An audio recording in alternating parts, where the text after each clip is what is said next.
Thank you very much for waiting. Now we are going to resume the JIRCAS International Symposium and move on to the panel discussion. Dr. Marcy Wilder is the moderator of this session, and we have 8 panelists today. On the stage from your left, Dr. Yagi, Dr. Theosted, Dr. Wright, Dr. Morioka, Dr. Sakiyama, Dr. Miyata, Dr. Altamirano, and Dr. Yurimoto. Now I would like to pass on to the panel chair, Dr. Wilder. Okay, thank you. Distinguished participants, thank you for your attendance today. We hope that you enjoyed today's presentations from our 8 distinguished speakers. Briefly, to reiterate the goal of today's symposium, we at JIRCAS are determined to promote the further development of blue foods and contribute to the realization of the relevant SDGs. With this goal in mind, we have convened today's symposium to showcase how we can assist small-scale artisanal fishers, fish farmers, and aquaculture workers to scientific research and exchange, and thus contribute to poverty alleviation and economic development. I would like to take this opportunity once again to thank our speakers for sharing with us today their research findings and their views on how we can realize these goals. Without further ado, I would now like to initiate the panel discussion. Briefly, today's format will be, first we will have 1 round of questions from the moderator to each panelist. Next, we have received several questions in advance. I will read these aloud and ask the panelists to comment briefly. And finally, we will open up the floor to the audience. So please feel free to ask your question in either English or Japanese. And before stating your question or comment, please identify yourself with name and affiliation and wait for the hall attendant to bring you a microphone. So thank you. And the first question will go to keynote speaker, Dr. Yagi. So Dr. Yagi, in your keynote speech, you have discussed the FAO's voluntary guidelines for securing sustainable small-scale fisheries. You have also given some examples of small-scale activities in Japan, such as that of the Notsuke Fisheries Cooperative Association. Could you say a bit more about how we in Japan, drawing from such experiences, can work towards being successful in other parts of the world? Thank you very much. It's a very good question. I think the best use of the local resources, such as the human organization or local knowledge or local environment, that is key to be a successful establishment of the small-scale fisheries in other countries.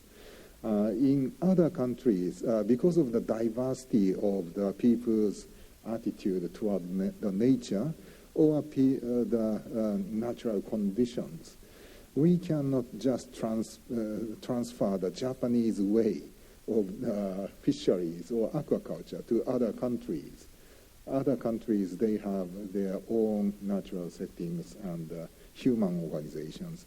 So we need to respect the local situation. That is a quick answer from me. Thank you. Thank you very much.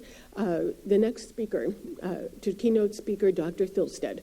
You have enlightened us as to just how important aquatic foods are to achieving sustainable development and assuring that nutritional needs for all people are met. As you have stressed, it is important to engage everyone in these efforts. Could you elaborate a bit more on how to inspire more women and youth to engage in careers or work opportunities relating to aquatic food systems? Thank you so much for that question. I think it's important, and yes, it's important within food and agriculture sectors, but extremely important within the aquatic systems, where we've seen the ages of those who are presently engaged in aquatic food systems is pretty high. And if we want to interest youth and also young women to go into the different fields of studies, then it is important that they choose to study, for example, aquaculture and fisheries, food and agriculture. And we have seen in the recent years that the number of young people who attracted to these fields of studies, for example, at universities and colleges, is falling. And therefore, we must make these fields of study much more attractive for them to choose. One way I do think we can do that is looking at the types of, the ways that we educate young people.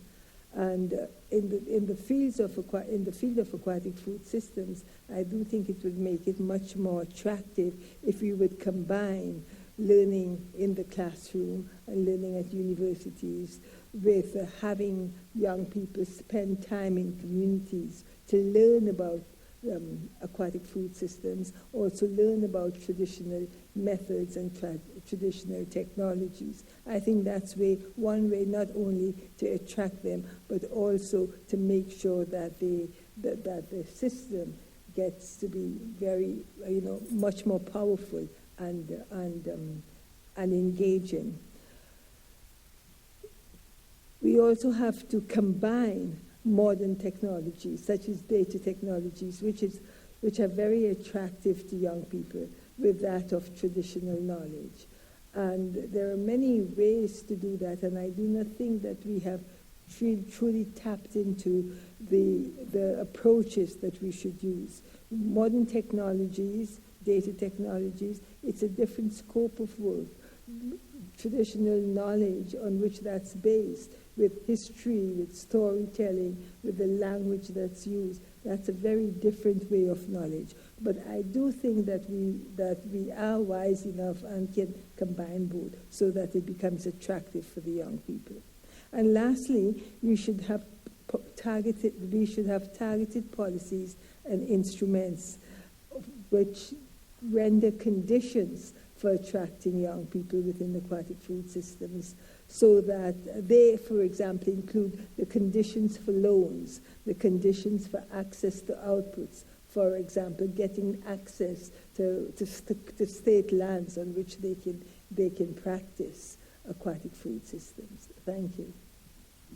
Okay, thank you very much. The hand-on experience during the educational phase is very important, as I've understood. Okay, thank you. The next question will go to Dr. Miyata. You have given us an overview of JIRCAS' research activities as part of your presentation and how they are related to promoting artisanal aquaculture in a number of countries. And you have emphasized that the fisheries themselves have to be on board. So for those of us who are about to embark on such work, what would be your further advice for designing projects that involve the exact people that we are trying to benefit? Thank you, Moderator Marcy. So, to make a success of participatory aquaculture by farmers themselves is also required to the solution of the bottleneck. So the small size of a seedling is a high mortality. So therefore, it is difficult to treat the small size seedling by artisanal aqua farmer. So that's why anyway we focused on the intermediate seedling to develop and create the new technology. So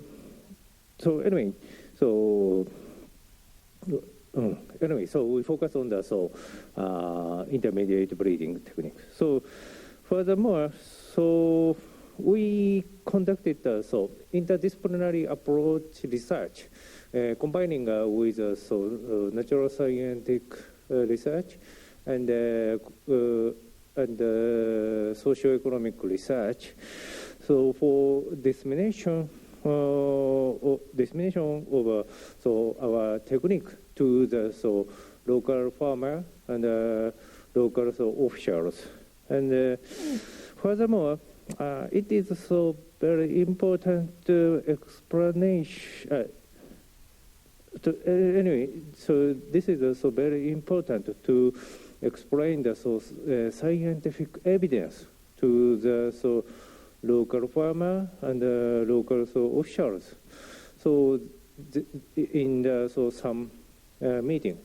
So therefore, it is need hold the meeting so frequently. So that is a very important to implementing so new technology in the village by farmers themselves. So this idea is from the my success experiments in Japan. Thank you. Thank you. So interdisciplinary work is very important, and scientists need to be able to articulate what their goals are. Thank you. The next question will go to Dr. Sakayama. You have given us a very detailed explanation of Japan's progress made in seed production technology and aquaculture for a number of important species. What would be your suggestions for adapting such technology to other countries? Would it be possible to involve artisanal fishers?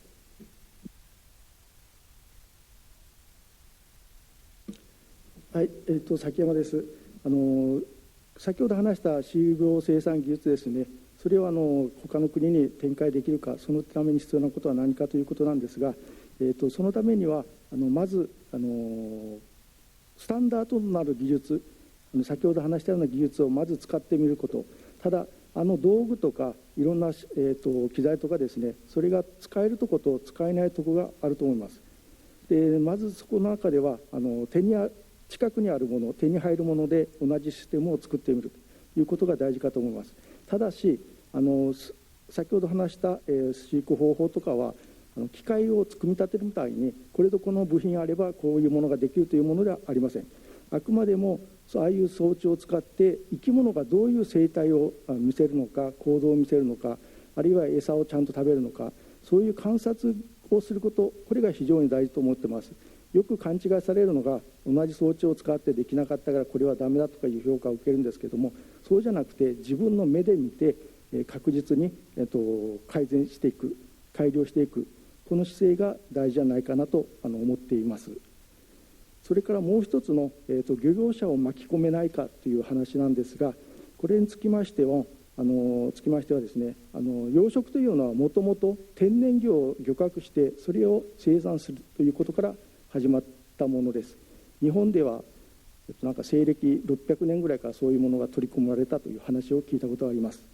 なのでまず漁業者が取ったもの、それをどうやって育てていくかで、それを漁業者の方で、取り組んでもらって、でそれを販売すると、まずそういう生産というか、市場を作るということが大事かなと思っています。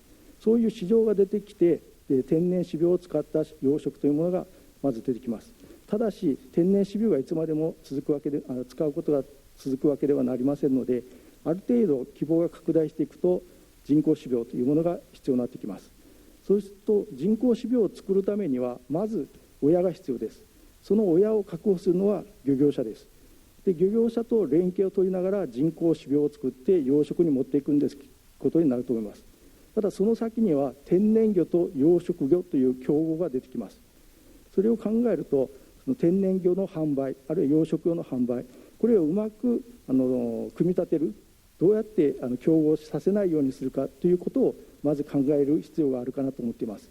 なので漁師さんの方に、参画するという場合にはまず最初の市場づくり、それから種苗生産用の親の確保ということが大事かなと思っています。Thank you very much. The next question goes to Dr. Wright. In your presentation today, you have enlightened us as to how seaweed culture will lead to the mitigation of greenhouse gas emissions by livestock, and additionally have explained the science to us in detail. My question relates a little bit to a question that was asked in the session, and where you talked about what the profitability could be regarding this technology. But do you have any specific plans for how exactly do you plan to persuade livestock producers to use these seaweed-based feeds in their business operations? Yes, thank you. Look, I think the short answer for what will best persuade the livestock farmers, because as I said earlier, because the feed supplements are an additional cost to the farmers, I think they will need incentives to be persuaded to use those. And I think the best incentives will come through government initiatives and in particular things like carbon credit schemes. So in Australia we have what's called the Emissions Reduction Fund, the ERF, and that's a program set up by the Australian government, and the way it works is companies, including farmers or other organisations, can get projects set up within that fund. They need to be approved and they need to demonstrate that the activity that they're claiming they're going to do will actually reduce carbon emissions, and if they do that, then they can start to claim carbon credits. And once they get the carbon credits, they can potentially be sold either to the government or to other organisations, or if they want to reduce their carbon footprint, they can hold on to those carbon credits as well. So there are different things that they can do with the carbon credits. Currently, feed supplements such as seaweed are not approved within that scheme in Australia, but there is an application that's currently now before the regulator. And I think we'll find out pretty soon whether that gets approved or not. Thank you. Thank you very much for that. The next question goes to Dr. Yukimoto. You have given us a very detailed overview of your work in promoting sustainable blood cockle farming, both in the societal and scientific point of view. And you talked a little bit about your subsequent plans.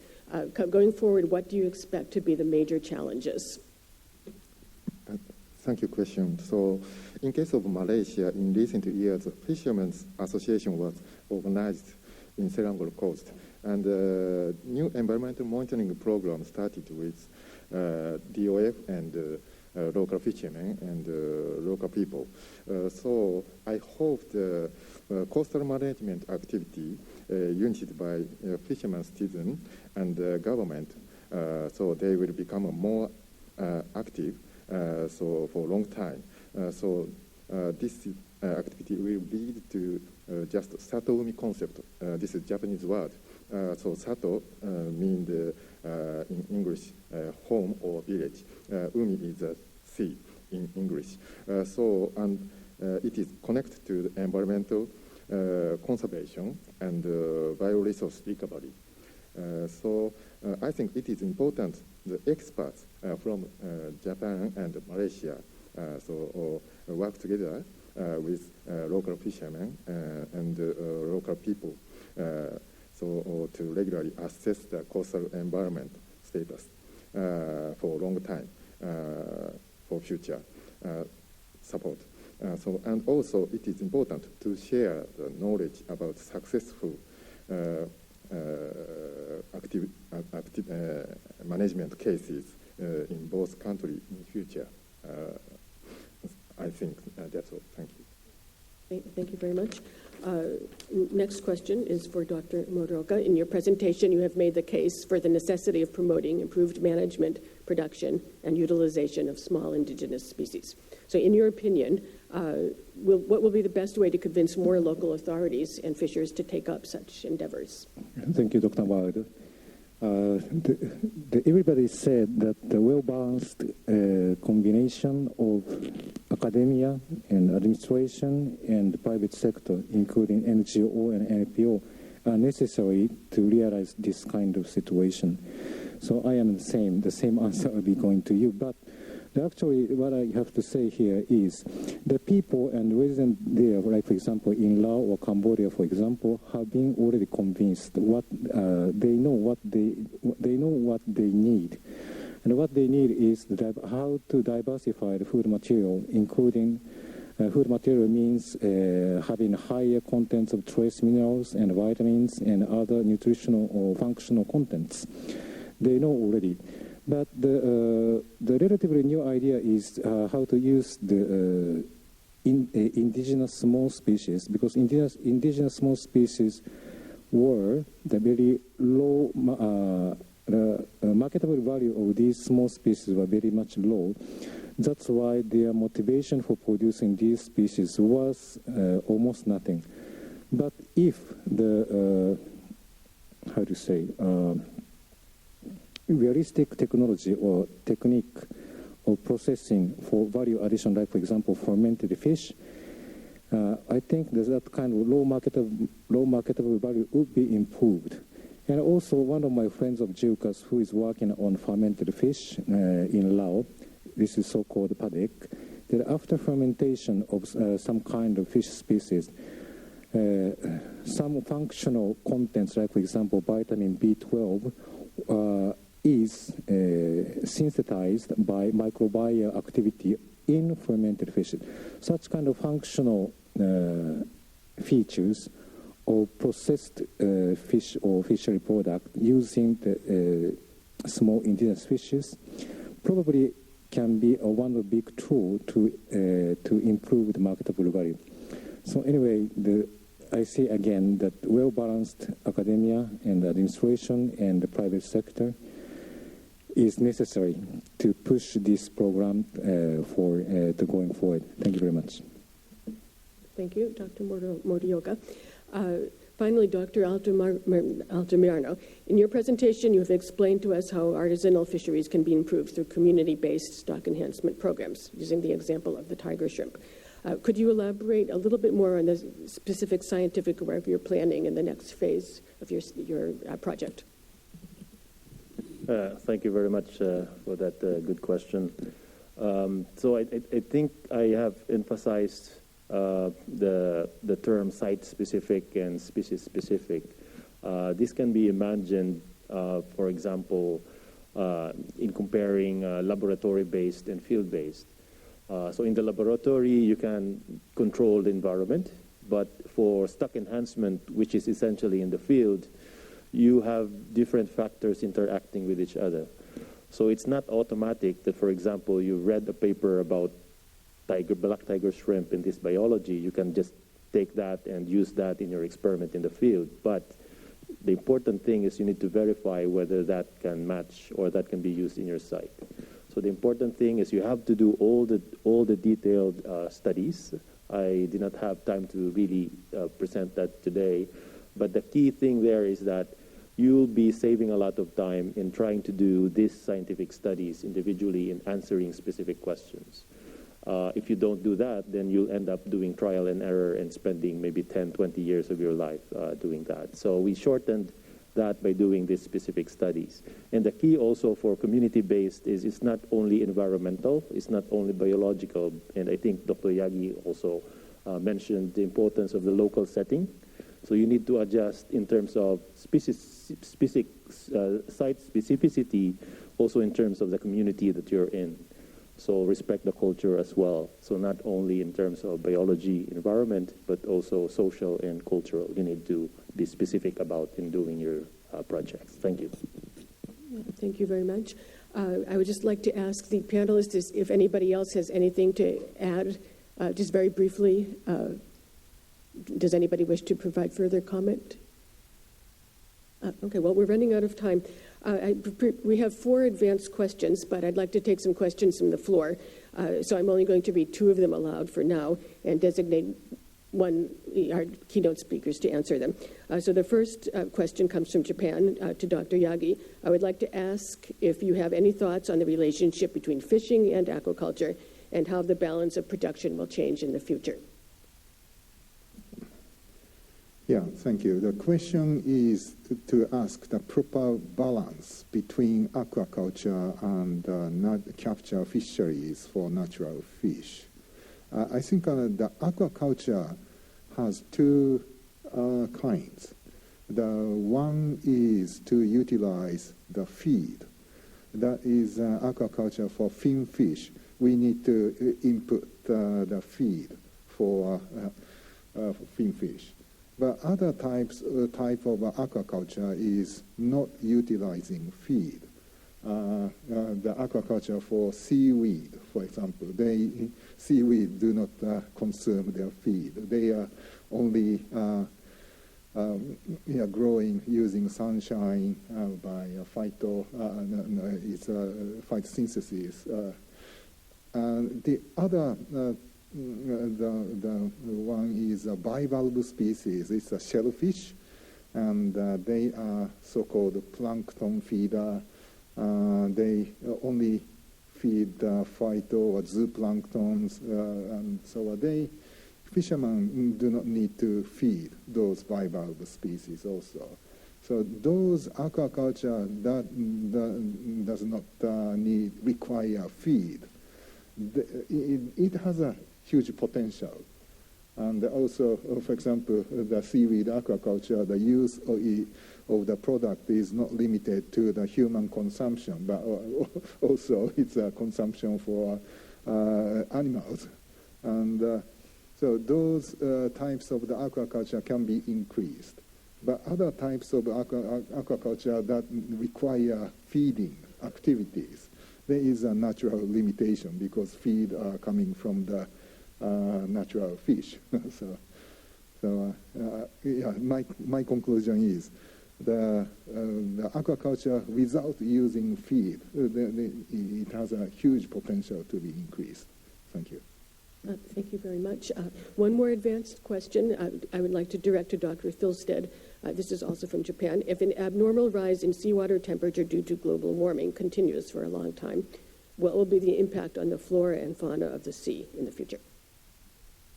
Just general.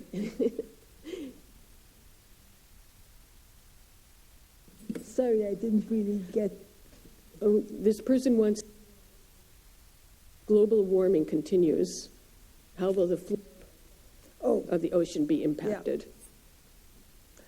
Thank you. This is something that this is an area of interest in many countries, and if you look at the tropical countries and the area and the countries that are around the equator, this is I was just in the Caribbean, and this is something that many people are talking about.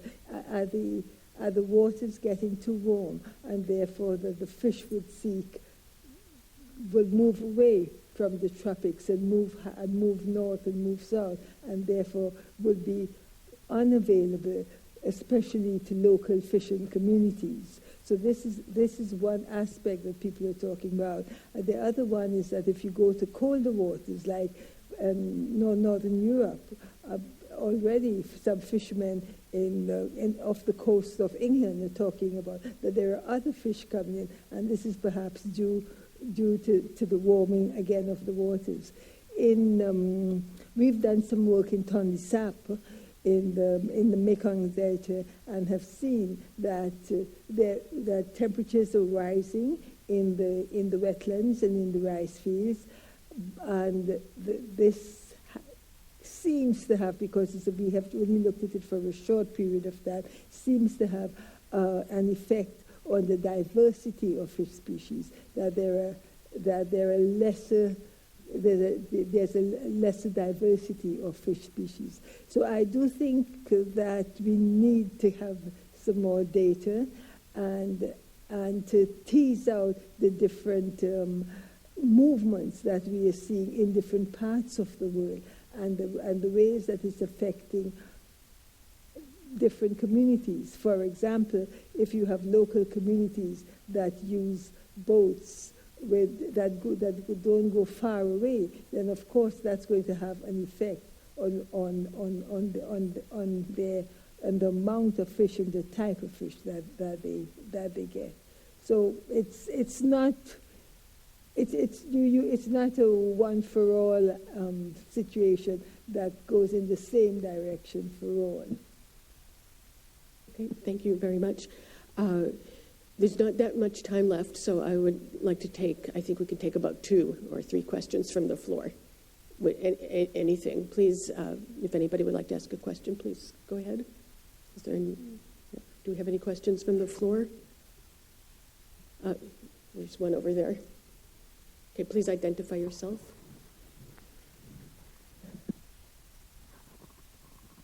I'm Hayashi from JIRCAS. My question goes to Dr. Wright. Thanks so much for your presentation. And then about seaweed. So is there any side effect or benefit through applying this additive for mount, for animal fattening, or for ears for milking cow? Because my mother, when we were a child, our parents always ask to eat seaweed. for shiny hair or good health. So I guess some benefit for the animal. Thank you. Yeah, thanks for your question. The amount of the asparaginopsis that the cows will be eating is very small. It's 0.5% or 0.2% of the dry weight food that they're given. So they're not getting very much of it.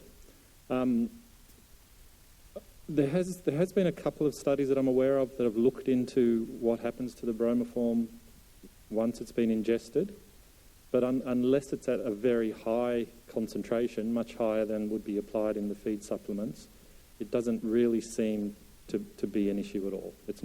It's just at really low levels. So hopefully that answers your question. I think we can take one or two more questions. Are there any other questions from the floor? Okay, we have a question over there. Please.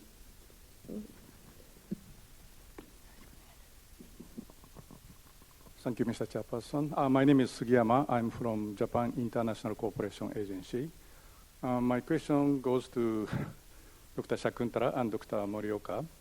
I'm very much impressed by your presentation, the potential role of fish and aquatic food for the nutrition security. I think we should put more focus on this aspect of aquatic food. Then, when I think of how we can increase the contribution of aquatic food for nutrition security, and when we think of the production area of aquatic food, the fishing communities. If we think of the nutrition status of fishing communities, since they are in a production area, they may not be deficient of the nutrition coming from fish. But those who need the nutrient from fish are the people not living in the fishing community coastal area, but the people living in the inland areas. So then, if we think of the contribution of fish for nutrition security, we may have to think of the distribution issues, how we can supply fish from production area to non-production area. Then it comes to small fish, which is very difficult to keep the quality, and it's highly perishable. The distribution may not be easy. Then it can be processed, but then there is another issue of acceptance of eating fish if the people are not used to eating the fish. So how do you think about to overcome these issues? Dealing with these issues. Thank you very much. Okay, thank you. Perhaps Dr. Tilsit and then Dr. Morioka. Well, thank you for your views, and it's in what you said there are many questions and also many answers, but let me start with one. So we've looked at consumption surveys in many countries and for many population groups, and in, I would say, all countries, but also for coastal communities, and especially for the poor and the vulnerable, and countries in Africa and Asia. If you look at intra-household consumption patterns, you will see that in many communities, women, and especially pregnant and lactating women, and children from the age of 6 months to 18 months, or even up to 2 years, and that's the period where WHO has recommended complementary feeding, meaning continued breastfeeding, but where the breast milk is not sufficient for meeting the nutrient needs of the child, and therefore must be complemented with additional foods, complementary feeding.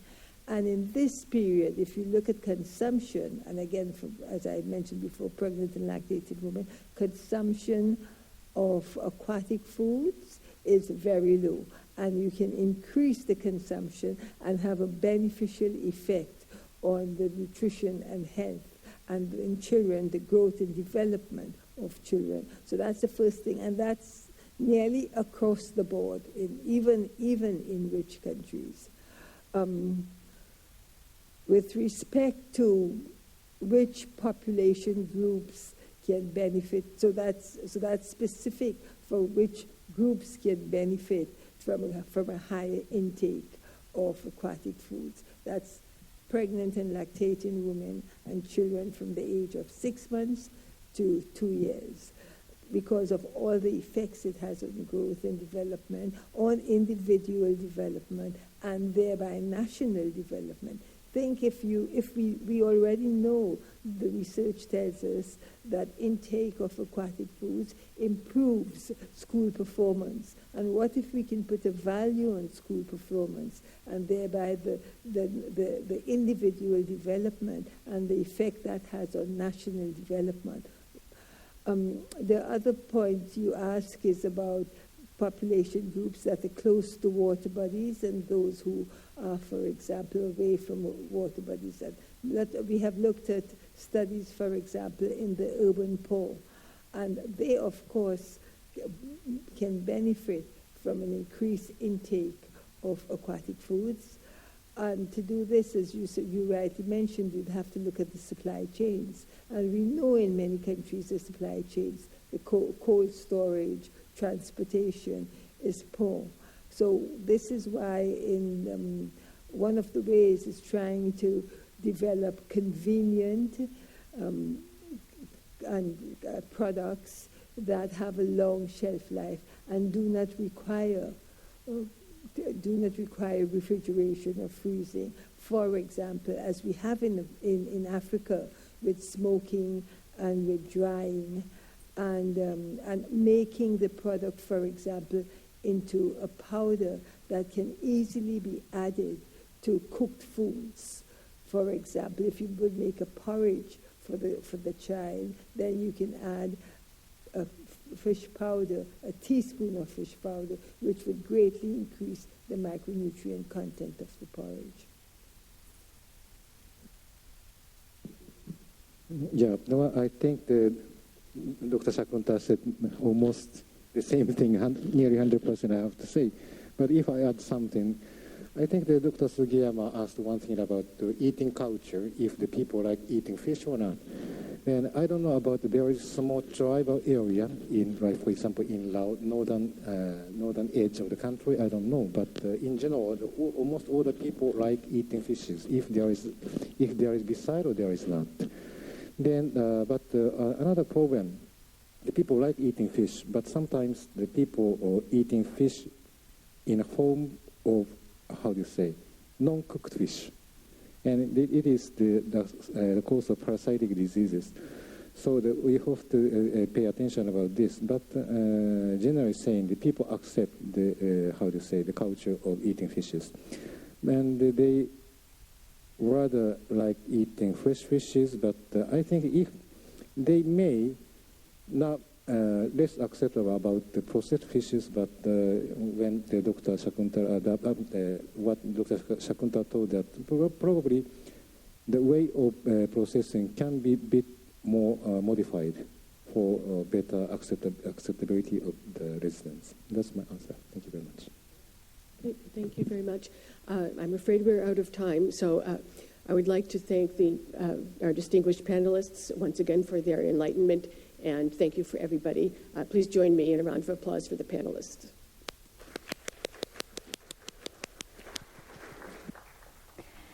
Thank you very much for a very informative discussion. I would like to thank all the panelists and the panel chair, and please return to your seats. Thank you very much.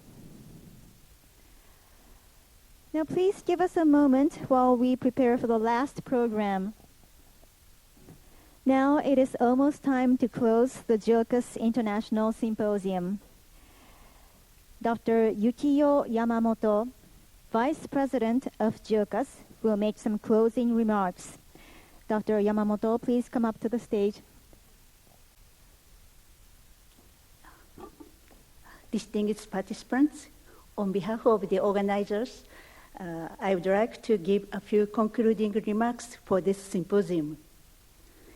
As a follow-up of the 2021 UN Food System Summit, and on the occasion of the International Year of Artisanal Fisheries and Aquaculture 2022, Today's symposium provided a valuable opportunity to discuss the role of the artisanal fisheries and aquaculture in the provision of foods rich in diverse nutrients.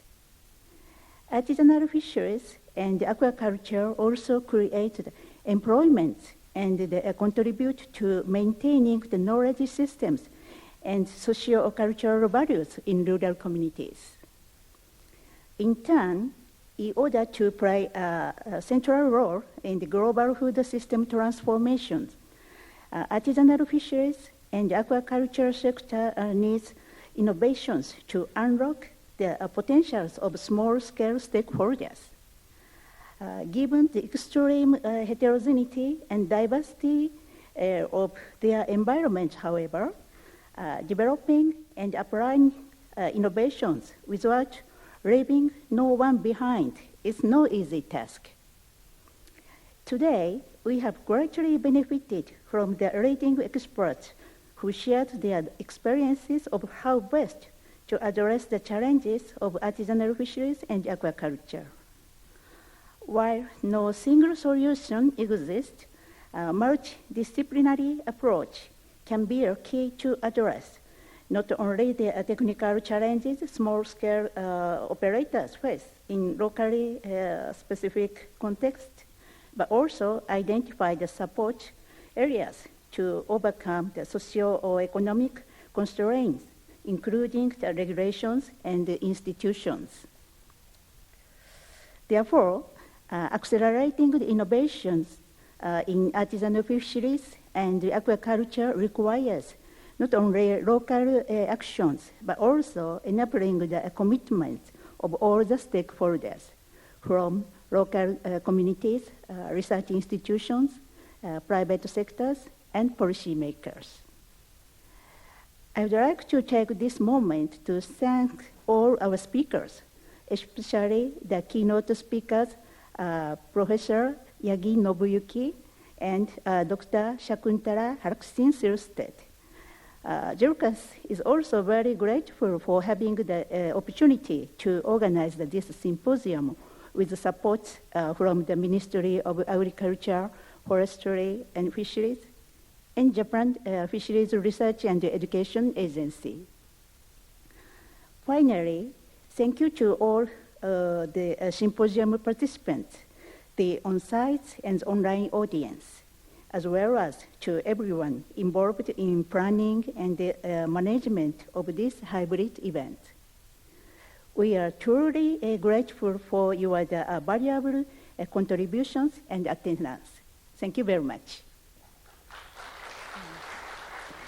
Thank you very much, Dr. Yamamoto. And this concludes the JIRCAS International Symposium 2022. We wish to thank all the participants and viewers, and also to all the speakers for their wonderful presentations. Upon leaving the auditorium, please make sure to return your name tags and simultaneous interpretation receivers at the reception desk. Please also make sure that you have all your belongings with you. I hope you have a pleasant day ahead. Thank you very much.